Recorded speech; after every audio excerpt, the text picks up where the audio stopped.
Hi guys, what is up? Welcome back to my channel. My name is Suki, and I'm first of all I'm so grateful for all of you who watched my last video.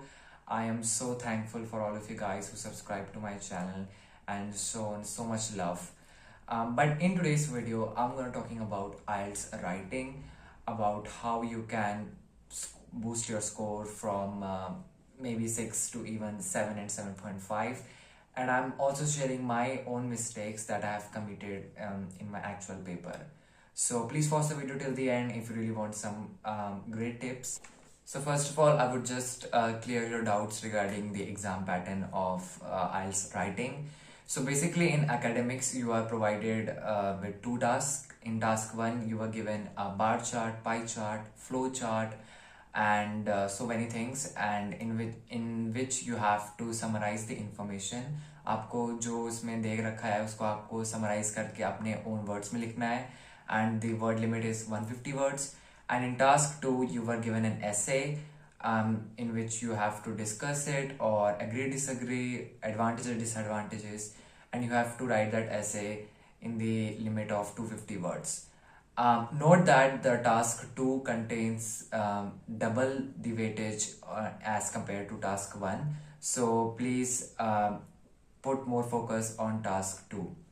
So yeah, that is the exam pattern of IELTS writing. You were given only 1 hour to complete both of the tasks.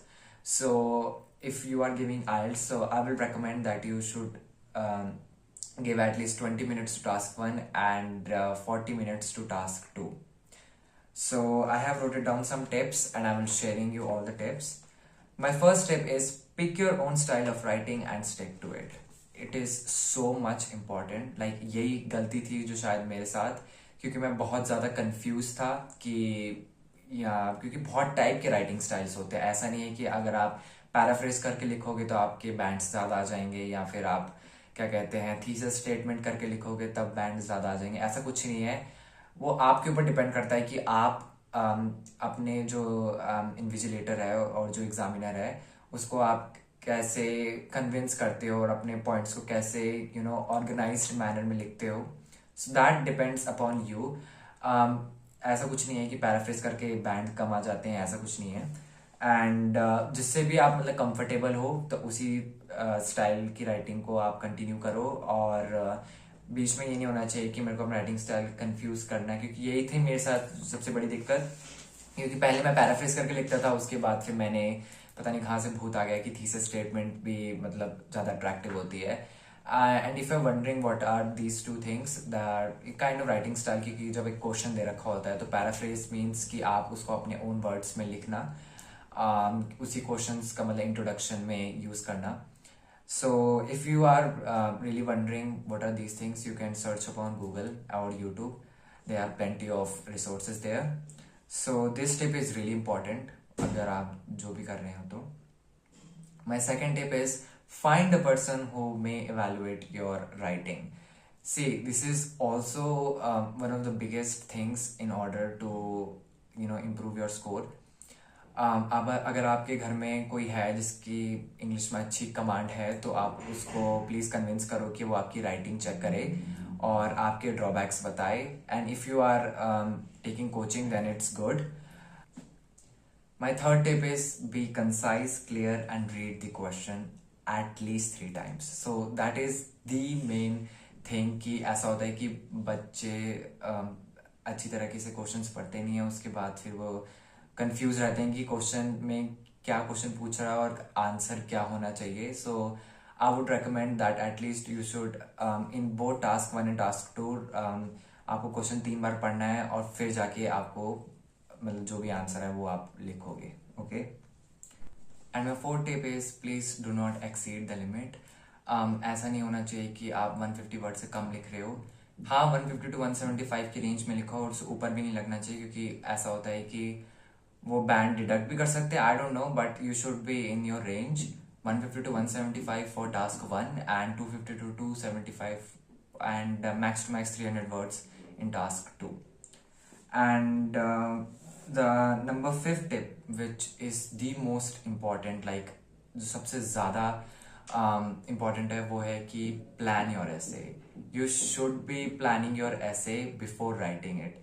और जब मेरे को ये चीज़ पता चली थी, मैं सच बता रहा हूँ कि मेरी राइटिंग पहले ख़त्म हो जाती थी, आइडियाज़ पहले ही दिमाग में रहते हैं, और इससे राइटिंग काफ़ी आसान भी हो जाती है। सो आई वुड रिकमेंड कि आप पहले क्वेश्चन को 3 बार पढ़ो, उसके बाद 5 मिनट तक अपने आइडियाज़ को कलेक्ट करो, एग्जाम्पल्स कलेक्ट करो, और एक रफ पीस ऑफ पेपर में लिखो, और फिर उसके बाद अपने राइटिंग स्टार्ट करो। ये बहुत अंडररेटेड टिप है, लेकिन ट्रस्ट में ये टिप आपको सही में मतलब आपकी राइटिंग का स्कोर बूस्ट करेगी और आपका टाइम बहुत ज़्यादा सेव करेगी।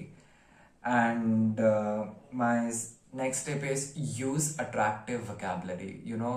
ऐसा नहीं होना चाहिए कि आप बेसिक इंग्लिश दे रखे हैं तो वो कुछ अच्छा इम्पैक्ट नहीं पड़ेगा। सो आई वुड यूज कि आप कुछ ना कुछ ऐसे वर्ड्स लिखो कि जिससे इन्विजिलेटर खुश हो जाए कि आपको, हाँ, आपकी वोकैबुलरी में दम है। So you could do that as. And my next tip is write examples if you do not have sufficient ideas. See अगर आपके पास आइडियाज है then it's well and good, but आपको अपने पैराग्राफ्स के बीच में 1 या 2 एग्जांपल्स देने मस्ट है। And if you do not have any idea like sufficient idea, then आप एग्जांपल से उस पॉइंट को एलैबोरेट कर सकते हो। ये बहुत अच्छी टिप है और आपको अपनी राइटिंग में ये बहुत ज़्यादा काम आएगी। And the last, which is the also one of the most important, is time management. आपको अपना टाइम मैनेज करना आना चाहिए। अगर आपको ऐसा लगता है कि 20-25 मिनट्स में टास्क 1 कंप्लीट नहीं हो रहा है, सो आई वुड रेकमेंड कि जहाँ पे थे आप वहीं रुक जाओ और उसके बाद फिर टास्क 2 करना शुरू कर दो। फिर अगर बाद में कुछ टाइम बचता है तो फिर उस आप टास्क 1 में देना। यू शुड बी आपको टाइम मैनेज करना आना चाहिए, क्योंकि राइटिंग में काफ़ी को टाइम ऐसा लगता है कि कम मिला है। But so that is my whole video. If you really like it then please like and subscribe to my channel, it really means a lot to me. And if you have any queries related to IELTS, you can DM me on Instagram. I have just put a link in the description. And if you really want more videos related to speaking and listening, I am making मैं इसके बाद बना रहा हूँ वो दोनों videos भी। So this is the writing video. If you have any more queries, you can comment down and I will answer them. So thank you for watching the video till the end.